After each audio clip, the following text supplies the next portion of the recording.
स्वागत है दोस्तों वीएस रिकॉर्ड भोजपुरी न्यूज में। बहुत बड़ा तांडव हो चुका है अभी आप लोगों को मालूम नहीं होगा कि फिर से एक नया धमाका आप लोगों के बीच में हो चुका है। जानते हैं? नहीं जानते होंगे आप लोग। अभी एक बहुत ब्रांड सॉन्ग रिलीज हुआ है जिसका मैं पोस्टर यहाँ दिखा दे रहा हूँ, देख लीजिए। जिस गाना का नाम है दिलवा में टांगल तोहर फोटो हवे।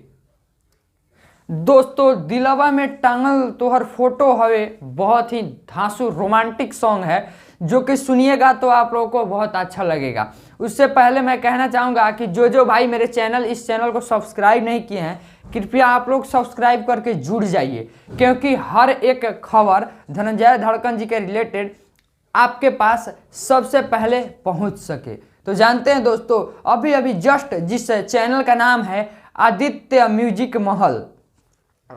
म्यूजिक महल के माध्यम से जस्ट अभी कुछ देर पहले एक ब्रांड सॉन्ग जो कि छूटा है, जिस गाना के नाम हवे कि दिलवा में टांगल तोहर फोटो हवे, जौन की गाना काफ़ी अच्छा रिलीज कल गई बा भाई लोग।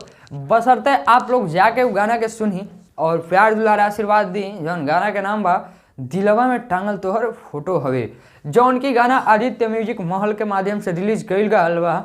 बशर्ते बता देल चाहता नहीं आप लोगन से कि बहुत ब्रांड सॉन्ग बा, जाके सुनी लोग आदित्य म्यूजिक महल से। और बात एक और बा भी ना भाई लोग कि ये गाना के गईले बाड़े धनंजय धड़कन जी और नेहा राज जी।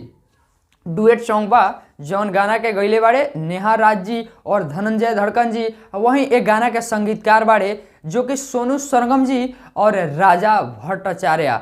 और वहीं निर्माता है इस गाने का दीपक यादव जी। और कहीं ना कहीं ये बहुत बड़ा गाना होने वाला है आदित्य म्यूजिक महल के लिए। तो दोस्तों, मैं बता देना चाहता हूँ आप लोगों से भाई लोग कि जाके फटाफट आप लोग आदित्य म्यूजिक महल पे गाना सुनिए दिलवा में टांगल तोहर फोटो हवे, जौन की ओकर हम लिंक डिस्क्रिप्शन में दे देता नहीं, एक नीचे आप लोग सुनी और प्यार द्वारा आशीर्वाद दी। जाके डिस्क्रिप्शन में लिंक बा भाई लोग।